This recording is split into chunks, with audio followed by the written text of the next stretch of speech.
All right, welcome back to the answering of the question how to make New England clam chowder.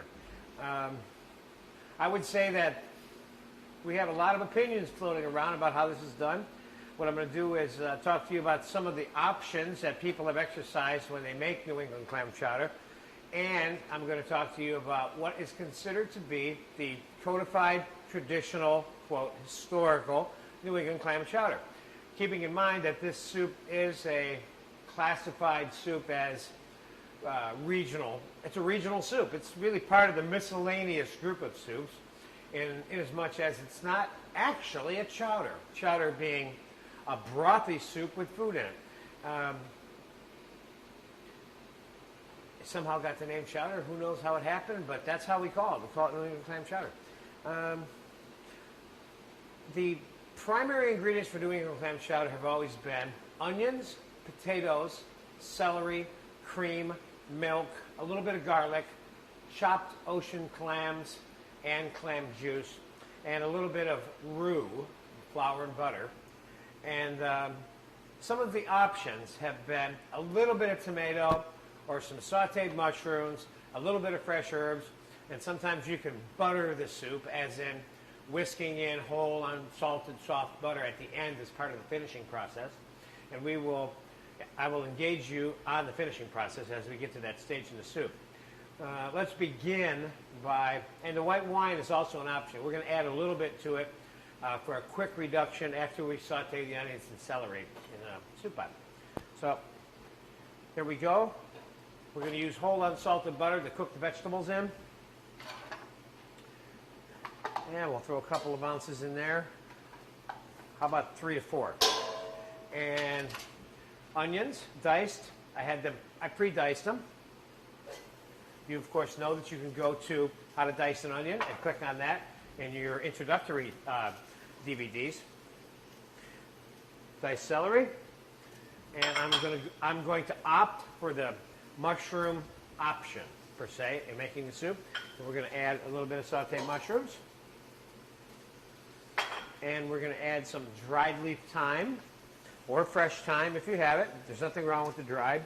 It looks like I'm putting a lot in here, but I'm really not. This doesn't come out very much. And we are going to,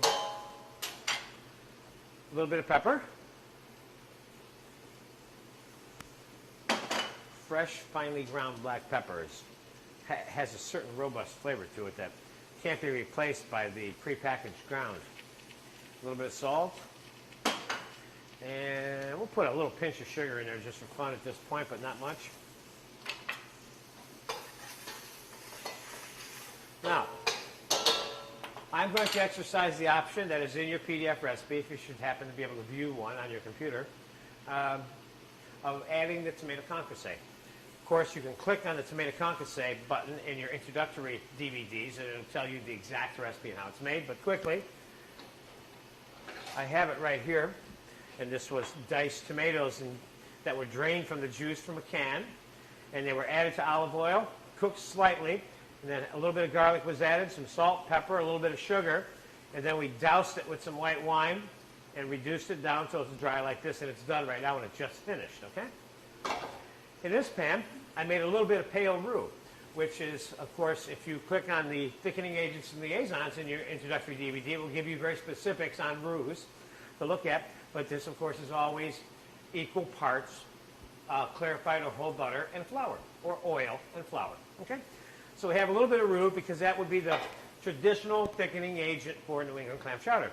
Now, it doesn't mean you always have to do that. You may want to put half cornstarch, half roux, or I would say not to use all cornstarch because you don't want that type of texture. It tends to change the traditional nature of the soup. The texture of this soup is part of what this soup is. You change it by completely. I'm not sure if that's a good idea. All right, the vegetables are half sauteed, and let me talk about that real quick. Also, again, this particular soup is what we would call a white soup, if you will, versus a brown soup. French onion soup would certainly be a good example of a brown soup, where everything is browned that goes into the soup. That's how it gets brown. And in a white soup, which is literal as brown is in this case and in this comparison, means that the soup doesn't have brown things added to it. It doesn't have brown flavor. It has white flavor, which means that the products that are in the soup are cooked but not browned. Okay? Now, these veggies are, as you can get in on that, Richard, about half cooked right now, see? And now New England clam chowder is not a garlicky soup, so don't get carried away with the garlic. And you need a little bit of garlic in this soup. I have had New England clam chowder in multiple locations, and 75% of the time the soup is bland. It doesn't have enough depth or flavor to it. So one of the things I'm doing by exercising the options, adding a little bit of wine and the garlic to this style of cooking, if you will, soup, it gives it a little bit more of what you need, I think. So, garlic, a couple of tablespoons here, that's enough. Give it a quick stir. Now my recipe, I believe, calls for a cup of dry white wine. Again, throw a splash of wine in there. Now, the country style clam chowder, which is also in this DVD, will tell you to use double that amount of wine because we're looking for a different kind of flavor in that soup. This soup, we're just using it as a flavor additive. In the case of the country style, that wine is one of the primary flavors of the soup. See? The primary flavors of this soup is clams and dairy product, cream and milk. Okay, now we're going to give just a little bit more wine in there, not much. There we go. When I put it in, the pan was so hot it reduced it by 50% almost already. Okay. Okay. Now one of the things I'm going to do is we're going to add, after the soup is cooked, as part of the garnishing and finishing of the soup, is diced boiled potatoes. And I peeled and cut up 3 little Idaho potatoes and diced them and dropped them into boiling water and then shocked them into ice water to stop the cooking. We're going to add them to the soup as garnish. This is not something that you would normally add to the soup during the cooking for fear of overcooking the potatoes in the soup, for one thing. The other thing is the potatoes give off a certain starchiness to the soup if they're cooked in the soup versus in something else and then put in the soup. So you want to avoid that certain pasty, starchy stuff which potatoes will give off that you cooked them in. Now, the wine is just about reduced now. So here's what I'm going to do. Because we're adding roux to this soup, I'm going to strain the clams from the juice, thicken the soup without the clams, so that I don't get lumps of flour adhering to the clams and stuff too. You know, Louis, if you could please give me a small whisk, that would be great, because I'll need it for whisking this. So we're going to strain the clam, and then we'll add the clams as garnish later, because they're not going to do anything for flavor during the preparation process. This, like many soups, thank you,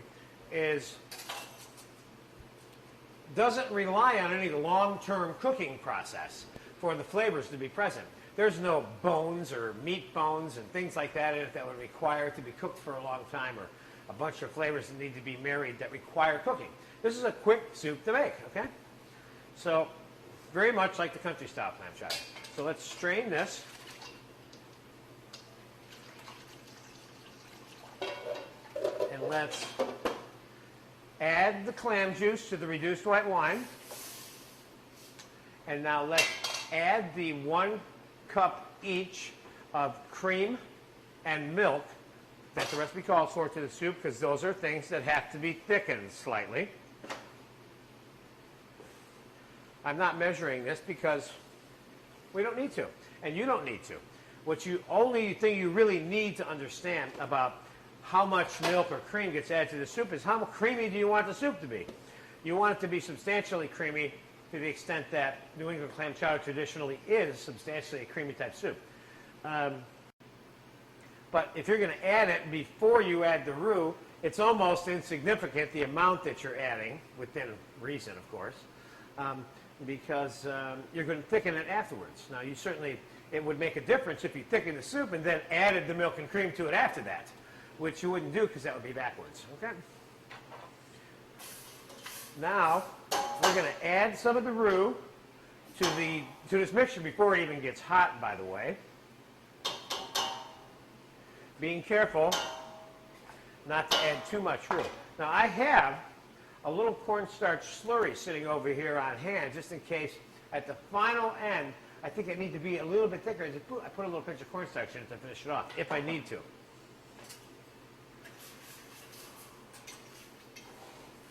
Let's give this a mix, and we will bring it to a boil. One of the other things about this soup that can be different than other soups is that this soup, does not require a lot of garnishes on top. You can put a little minced tomato or some chopped parsley or some fresh herbs, something like that, but this again is just like many other soups that are like this, and they are so full of food and garnish that the soup food is the garnish. You don't need to put a lot of stuff on top of it. Typically, the soups that you spend more time garnishing are the ones that are pureed smooth. They don't have any food in them. Okay?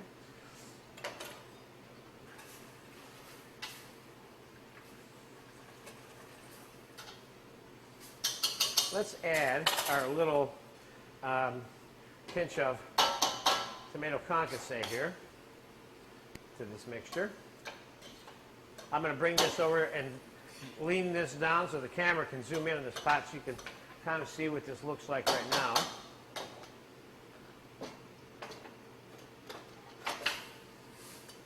You see here?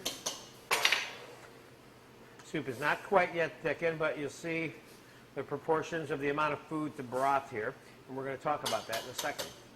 Just like any other soup that is a chowder that has food in it like this, the cook must always measure in his mind, and when he's or she is adding the ingredients, what the final proportion of food to ounces of food is, so that you don't get a bowl full of broth with 5 pieces of food in it, or you don't get a bowl that's full of food with just a little bit of broth in it. So you don't want it to be stew, and you also don't want it to be watery either, so to speak.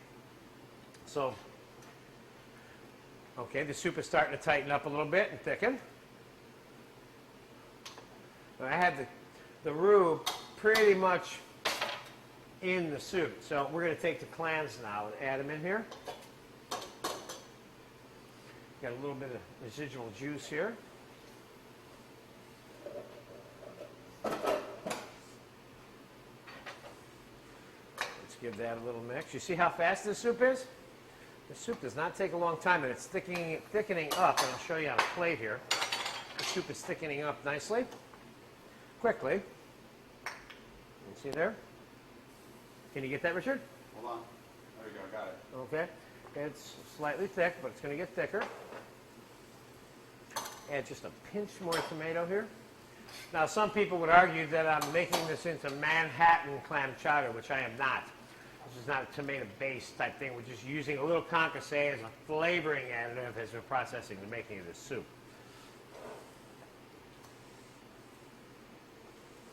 Okay, now we're going to add the potatoes because we're just about done with this soup. That's how fast it is.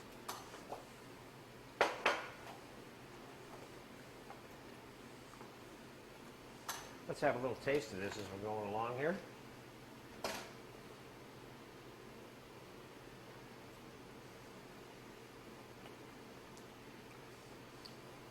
This soup is not bad. It obviously needs some salt. I think it needs a touch more of clam juice, and I have some right here. And I think this soup needs some pepper. I think this soup needs a pinch of sugar, keeping in mind that we are not interested in making this soup sweet at all, but just neutralizing any bitterness and kind of mellowing the soup without ever knowing that there's sugar in it. You should never taste sugar in New England clam chowder.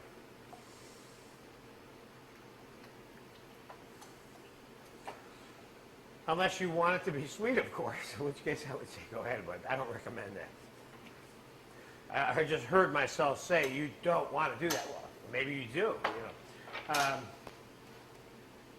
Anyway, I don't recommend that. This soup is coming along good. Now there's something else that I'm going to do to this soup, which is not specifically in the recipe, but can be done. Now, what we're going to do is we're going to butter the soup in the proportions of 2 ounces per quart, okay? So let's see if this pot's hot enough for it to be finished now. I'm going to stay with the roux and not add any cornstarch to it, but I'm going to add just a little pinch more.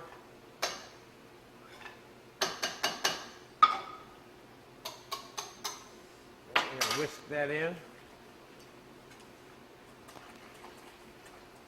And I think this is hot enough for it to be buttered. But I wanted to make sure it was thick enough before I started adding butter, because if it's not, the butter can separate in a watery type soup situation. Chef, can you answer the question as to why you put the roux in after the clams and before? Because I didn't want the roux to, it's easier to add the roux to a liquid that has less food in it. This is such a foodie-filled soup that you put the roux in, and you have a hard time mixing the roux in because it gets stuck on all the food. Then you have to smash the food up to dissolve the roux. So I wanted to reduce the amount of food that was in the soup when I added roux, then I add the food to it.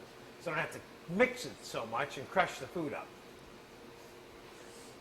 Make sense?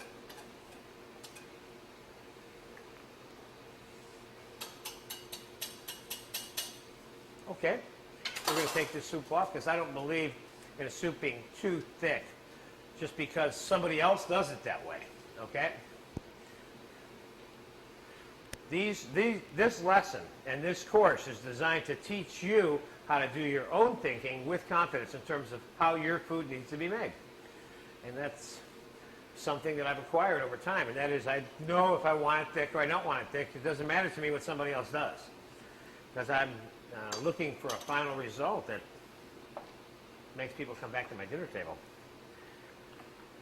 This soup is looking very nice. Now, let's just give it a taste. It needs more salt. It needs a little bit of sugar. It needs a little bit more pepper. And now we're going to add the butter to it.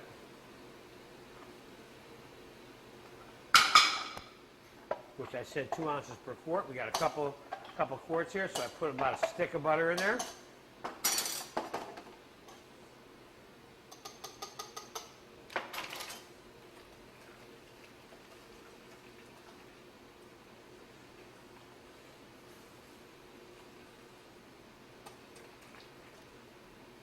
This is not a traditional way in terms of the buttering, and I like the way this mellows this soup out.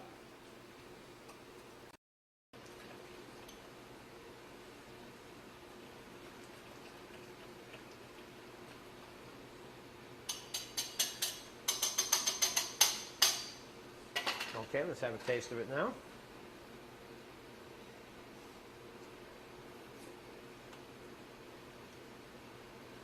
This soup is good. Needs a little bit more salt. I'm going to put some chopped parsley inside the soup.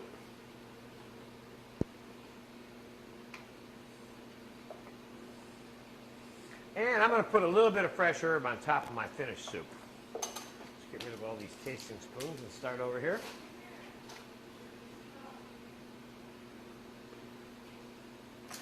This soup needs a pinch more sugar. No more salt. And that'll do it right there. Now,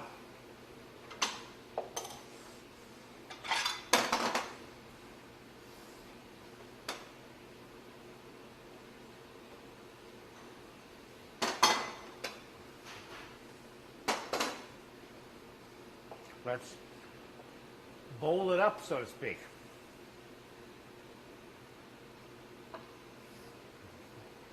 The soup looks good so far. Remember, when you're serving the soup itself, the person who's spooning it into the bowl needs to make an effort to get the proportion of food to ounces of broth in the bowl, so it's not a stew or a bowl of watery soup, if you will. Okay, that looks good. Looks like New England clam chowder to me. The funny thing is, I've had New England clam chowder everywhere except New England. And I'll tell you what I'm going to do. We're just going to mince a little bit of parsley and do a little bit of tomato in this soup and call it a day here.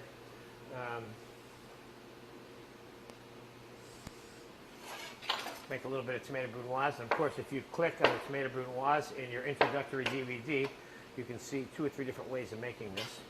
But quickly. There